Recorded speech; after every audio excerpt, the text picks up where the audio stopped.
সুপ্রিয় দর্শক শ্রোতা মণ্ডলী, আপনারা এই মুহূর্তে আমাকে যে যেখান থেকে দেখছেন এবং পরবর্তী যে যেখান থেকে দেখবেন, আপনাদের সকলকে জানাই আমি আমার প্রাণঢালা অভিনন্দন এবং শুভেচ্ছা। আমি কৃতজ্ঞতা প্রকাশ করি সার্বক্ষণিক আমার পাশে থেকে আমাকে সহযোগিতা করার জন্য এবং আমাকে সাহস যোগানোর জন্য। হেডলাইন এবং ব্যানার দেখে হয়তো আপনারা চিন্তা করছেন যে হঠাৎ করে এটা কি বললাম, যে অজিত দোভাল, মার্কো রুবিও, জয়শঙ্কর, জননেত্রী শেখ হাসিনার সাথে কি কোনো মিটিং হয়েছে নাকি গুজব নাকি এই বিষয়টা। যেহেতু ব্যানার এবং হেডলাইনে দেখেছেন, আপনাদের চিন্তা করছেন যে হঠাৎ করে এটা কি বলছি। অনেকে হয়তো অনেকে বলেন, অনেকে বিশ্বাস করেন যে আমরা সবই গুজব বলি, কিন্তু আমি বারবার একটা কথা বলি কি জানেন, যে আমাদের কথাগুলো ফাঁক থাকে, এটা ঠিক, তবে গুজব না। কারণ হচ্ছে যে কিছু কিছু জিনিস আপনাকে একটু চিন্তা করতে হবে, যে যেটা এই মুহূর্তে বলা হয় রাজনীতি এবং আপনার জিও পলিটিক্স। এখন জিও পলিটিক্সটাকেও রাজনীতি, এটা একটা রাজনীতি, মানে দেশীয় রাজনীতি এবং আন্তর্জাতিক রাজনীতির সব কিছুতে একটা গ্যাপ থাকে। মানে যেটা এখন বলবে সেটা হয়তো আপনার 6 মাস পরে ঘটবে, 6 বছর পরে ঘটবে, কিন্তু ঘটবে। ইহা গ্যারেন্টে যে ইহা ঘটিবে। তো সেই হিসাবেই আপনি যদি আপনারা চিন্তা করেন, তাহলে একটা জিনিস দেখেন, ডোনাল্ড ট্রাম্প গেল চায়না। চায়না থেকে উনি ব্যবসা বাণিজ্য খুব একটা করতে পারেন না, মনে হয় 100 না 150 বিমান বিক্রি করে এরপরে চলে গেলেন। এর পরপরে হঠাৎ করে কেন মার্কো রুবিও ভারতে আসলো? মার্কো রুবিও ভারতে আসার পরও কিছু কিছু আপনার উনি যাদের সাথে মিটিং করেছেন, এইসব মিটিংগুলোর 90% আপনার আমি আপনি আমরা সকলে দেখেছি। 10% মিটিং সম্বন্ধে আমরা কিছুই জানি নাই, কিন্তু মিটিং হয়েছে, high profile meeting, secret meeting, এগুলো আপনার আমার পক্ষে জানা জীবনেও সম্ভব হবে না, কিন্তু হয়েছে।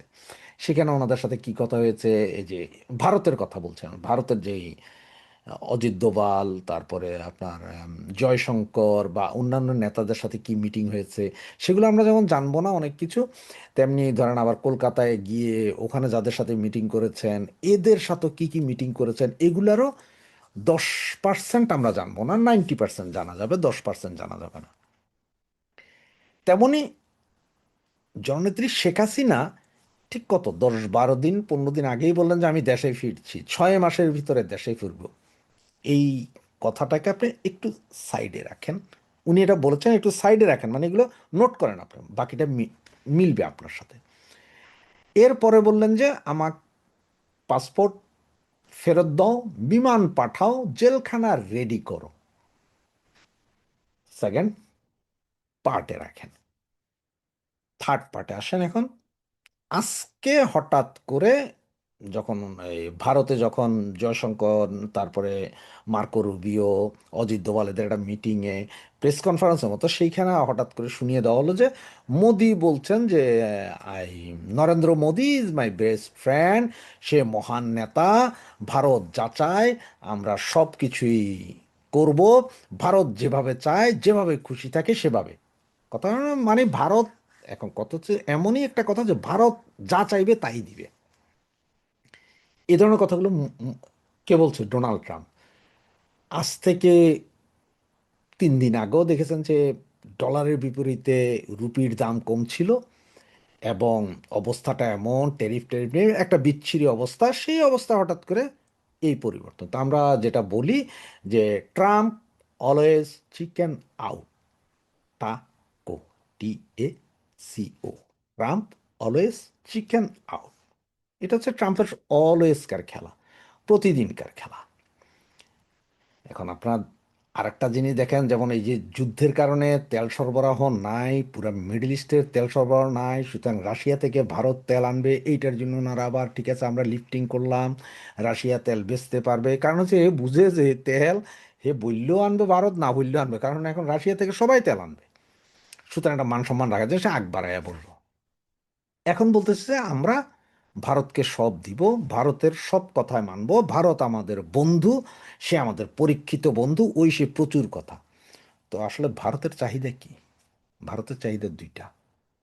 এক, সর্বপ্রথম চাহিদা হচ্ছে যে পাকিস্তান সন্ত্রাসী রাষ্ট্র, সন্ত্রাসী কর্মকাণ্ড করে, এইটা যেমন টলারেট করবে না ভারত, তেমনি বাংলাদেশের উপর থেকে ওনার পা, আমেরিকার পা, হাত পা মাথা এগুলো সরাইতে হবে। কারণ ভারত নিজে শান্তি থাকলে তাইলে ভারত আমেরিকার সাথে বন্ধুত্বপূর্ণ সম্পর্ক বলেন যাই বলেন সব করবে। তো এই করার মধ্যে আর আমেরিকা চায় কি, যে বাবারে তুমি যেখানেই যাইবা যাও, পৃথিবীর সব দেশে যাও, শুধু চায়না ঠেকাও। কারণ আমেরিকার মাথা ব্যথা চায় না। আমি আপনাদেরকে এর আগের ভিডিওতে বলছিলাম যে প্রতি 100 বছরে সিস্টেম চেঞ্জ হয়। যেমন আপনার এক সময় ব্রিটেনের সূর্য ডুবতো না, সেই ব্রিটেন থেকে স্বাধীনতা লাভ করে আমেরিকা, এরপরে আমেরিকার দবদবা চলে, এটা 100 বছর হয়ে গেছে। এখন আগামী হয়তো 5-10 বছরের ভিতরে আমেরিকাকে টক্কর দিবে কে চায় না। সুতরাং আমেরিকা তো জানে যে তারা কিভাবে উঠে আসছে। এখন চায়নাকে দেখতে, শুধু চায়নাকে ঠেকাইতে হলে তার পাশাপাশি দরকার কাকে, ভারতকে। কারণ পাকিস্তানের তো বিশ্বাস করাই জানে, এটা ভালো করে সকলেই জানেন। তো এর ভিতরে আরো কিছু ঘটনা ঘটছে দেখেন। এর ভিতরে আরো কিছু ঘটনা ঘটলো কি, যে হঠাৎ করে গত কালকে দেখলেন যে পাকিস্তানের বালুচ, তারা এক আক্রমণ করে প্রায় 36 জন সেনা সদস্যকে মাইরা দিল রেলে। বালুচদের কাছে অস্ত্র আছে কি, সব আমেরিকান অস্ত্র। কোত্থেকে আসে? পাকিস্তানের ভিতরে বালুচের কাছে আমেরিকান অস্ত্র। এইদিকে আমাদের এক একজন উপদেষ্টা অলরেডি বলা শুরু করছে। আজকে যেমন তহিদ সাহেব, বিশিষ্ট নেতা তহিদ সাহেব, উনি কি বললেন যে হ্যাঁ ডিপি স্টেট ছিল, আমার কোনো দোষ ছিল না এই চুক্তিতে, আমি কিছুই জানতাম না, এই সেই। তার মানে সব দোষ কার? হারামজাদার। আসিফ নজরুল সাহেব আজকে হ্যাঁ 32 ভাঙছিল, আমি চুপ ছিলাম, এটা আসলে ঠিক হয়নি। এর আগে উনি বলছিলেন যে আমি এসব চুক্তিতে ছিলাম না, রেজওয়ানা সেম, ফরিদা তো ভাইয়াই গেছে, আর ওই টিকা দেওয়ার সেই স্বাস্থ্য মহিলা, ও তো নিজের স্বাস্থ্যই খারাপ, চেক আপে আছে, প্যাক আপে নাই। এই অবস্থা বাংলাদেশের ভেতরে এগুলো। তাহলে এখন যদি কোনো গ্রিন সিগন্যাল না থাকতো বা কোনো কথাবার্তা যদি আগে থেকে না জানতো, হঠাৎ করে আমাদের নেত্রী কেন বললেন যে আমি 6 মাসের ভিতরে আসছি? কেন হঠাৎ করে নেতারা বলছেন যে গণরোষের মাথায় পড়বে? হঠাৎ করে কোনো কিছু নাই, বাড়ি নাই, ঘর নাই, জায়গা নাই, সম্পত্তি নাই, কিছু নাই, এরপর আমার নেত্রী ঢাকা শহরে চলে আসবেন, কোথায় থাকবেন, কি করবেন, কে তাকে নিরাপত্তা দিবে? চিন্তার বিষয়, একটু চিন্তা করেন। তাহলে যদি কোনো গ্রিন সিগন্যাল না থাকে, যদি আসলেই আমেরিকি হাত তুলে না নেয়, বাকিরা যদি বিপদে পড়ে নাই যায়, তাইলে তাহলে কিভাবে উনি বলেন? এছাড়াও আপনারা যে তিস্তা প্রকল্প টকল্প এগুলো নিয়ে ভারতের যেমন একটা অ্যালার্জি আছে, তেমনি আমেরিকার অ্যালার্জি সবচেয়ে বড় হচ্ছে চায়না। শুধু এটা বাঁচাইতে হলে ভারতের সাথে করতে হবে। কারণ কোয়াড একটা করছিল আমেরিকা, সেটা এখন মৃত প্রায়। সুতরাং ভারতকে হাতে ধরে হোক, পায়ে ধরে হোক, এই করে হোক, সেই করে হোক, যে ভাই তোরা কোয়াড চালু রাখ। কোয়াড চালু রাখলেও তার লাভ আছে। হয়তো দূর ভবিষ্যতে দেখতে হবে কোয়াডে বাংলাদেশও আছে। তা জিও পলিটিক্সে কেউ স্থায়ী শত্রু, কেউ স্থায়ী মিত্র না। সুতরাং কোয়াডে হয়তো বাংলাদেশও আসতে পারে। সুতরাং ওনাদের জাহাজটা যা আনার জন্য চেষ্টা তদবির, কোয়াডে আসলে ওইটাও হবে ন্যাটোর মতো।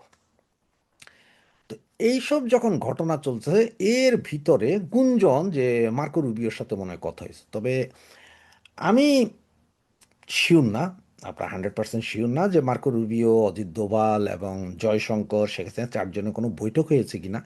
তবে দুইটা বৈঠক তো আপনারা সবাই জানেন আমেরিকা এবং ভারতের হয়েছে। আবার ভারতের এনারা যারা আছেন, অজিত দোভাল, তারপরে ইয়ে কি বলে জয়শঙ্কর স্যার, ওনাদের সাথে কিন্তু আমাদের নেত্রীর কন্টিনিউ যোগাযোগ আছে, বৈঠক হচ্ছে, কথাবার্তা হচ্ছে, সব কিছু এগুলো সব হচ্ছে, প্ল্যান প্রোগ্রাম সব হচ্ছে। কারণ উনি তো ওখানে রাষ্ট্রীয় অতিথি, ওনাকে রাষ্ট্রীয় প্রটোকলেই রাখা হয়েছে। নরেন্দ্র মোদীর পরে ভারতবর্ষ যদি সর্বোচ্চ প্রটোকল কেউ পায়, সেটা হচ্ছে যে জননেত্রী শেখ হাসিনা। সুতরাং হইতেও পারে। কারণ ওইটাই বলছি যে হঠাৎ মার্কো রুবিও আসছে, কলকাতায় আসলো, আবার ওখানে বৈঠক করলো। এর আগেই নেত্রী বলছেন যে আমি আসব। এখন প্রতিদিনই পত্রিকায় কোনো না কোনো নিউজ বেরিয়ে আসছে নেত্রীর। যেমন বাংলাদেশ টাইমস অলরেডি গতকালকে কথা বলেছে আওয়ামী লীগের বিভিন্ন নেতাদের সাথে, এদিকে আবার আজকে আবার বিএনপির নেতাদের সাথেও ইন্টারভিউর বিভিন্ন কথাবার্তা আছে। বিএনপির নেতাদেরও গলার সুর একটু যেন কেমন নরম না। যে হ্যাঁ উনি আসতে পারে। ওই যে একটা আছে না, কষা যায়, আমরা ইনসাফ করব, তুই বেটাকে ইনসাফ করবি, এমন কোনো দড়ি তৈরি হয়েছে বলে শেখ হাসিনার গলায় দড়ি দিবি? তোদের তো এমন কোনো দড়ি নেই যে আমার গলায় দড়ি দিবি আর শেখ হাসিনা, জননেত্রী শেখ হাসিনার গলায় দড়ি দিবি। এটা তো হবে না। সুতরাং এই জন্যই একটা গুজব কেন জানি চারদিকে রটছে।